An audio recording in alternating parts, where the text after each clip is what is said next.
বাংলাদেশ কোস্টগার্ডের 30তম প্রতিষ্ঠা বার্ষিকী উপলক্ষে তাদের প্রেড পরিদর্শন করার জন্য। আপনারা জানেন যে বাংলাদেশ কোস্টগার্ড বাংলাদেশ যেহেতু নদীমাতৃক দেশ, এই জন্য আমাদের নদীপথ এবং এই যে আমাদের সমুদ্রের যে উপকূলগুলি আছে এগুলির নিরাপত্তা দেওয়ার দায়িত্ব তাদের, এবং এটা তারা খুব ভালোভাবে করে যাচ্ছে। এবং আপনারা জানেন মিয়ানমারের সাথে আমাদের মাঝে মাঝে কিন্তু একটু সমস্যা হয়, এবং কোস্টগার্ড কিন্তু এটা খুব সফলতার সাথে এটা তারা সমাধান করতেছে। এবং তারা আরও জানেন যে অনেক সময় এই যে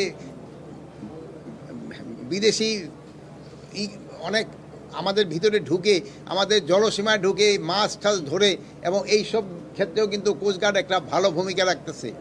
এই জন্য আমি আপনাদের সামনেই কোস্টগার্ডের আমি ধন্যবাদ জানাই, যেহেতু তাদের এই বিভিন্ন পারফরমেন্সের জন্য। আপনারা তো জানেন যে আমি এর আগেও বলছি যে আমাদের যে বেলটা আছে এই বেলটা এখন আরাকান আর্মির দখলে, যেখানে যদিও সরকার মিয়ানমার সরকারের এই এলাকাটা তাদের কোনো দখলে নাই। এই জন্য এই কোস্টগার্ড বিজিবি তাদের কাজ করতে অনেক সময় অনেক সমস্যা হচ্ছে, কিন্তু তারা খুব সফলতার সাথে কিন্তু তাদের দায়িত্বটা পালন করতেছে। এই জন্য আমাদের ওই বর্ডার আমাদের সম্পূর্ণ নিয়ন্ত্রণে আছে, এখানে কোনো ধরনের সমস্যা আমাদের নেই। পুলিশ ভেরিফিকেশনটা উঠে দেওয়া এটা কিন্তু আমাদের অনেক দিনের চিন্তা ভাবনা, এটা কিন্তু জনগণের একটা ভোগান্তি থেকে কিন্তু হয়েছে। এখন রোহিঙ্গারা যদি, যেহেতু পুলিশ ভেরিফিকেশন দরকার হবে না এই পাসপোর্ট পাওয়ার জন্য যাদের ন্যাশনাল আইডি আছে, এখন তার ন্যাশনাল আইডি সময়েই যেন রোহিঙ্গারা ন্যাশনাল আইডি না পায়, এই জন্য ব্যবস্থা নেওয়া হবে। সব জনতারাই কিন্তু নিয়ন্ত্রণ করতে পারতেছি, শুধু এক জনতারে তো বলতো না, বিভিন্ন জনতা বিভিন্ন ধরনের সমস্যা ক্রিয়েট করতেছে। এখন সব জনতারাই কিন্তু নিয়ন্ত্রণের দায়িত্ব আমাদের।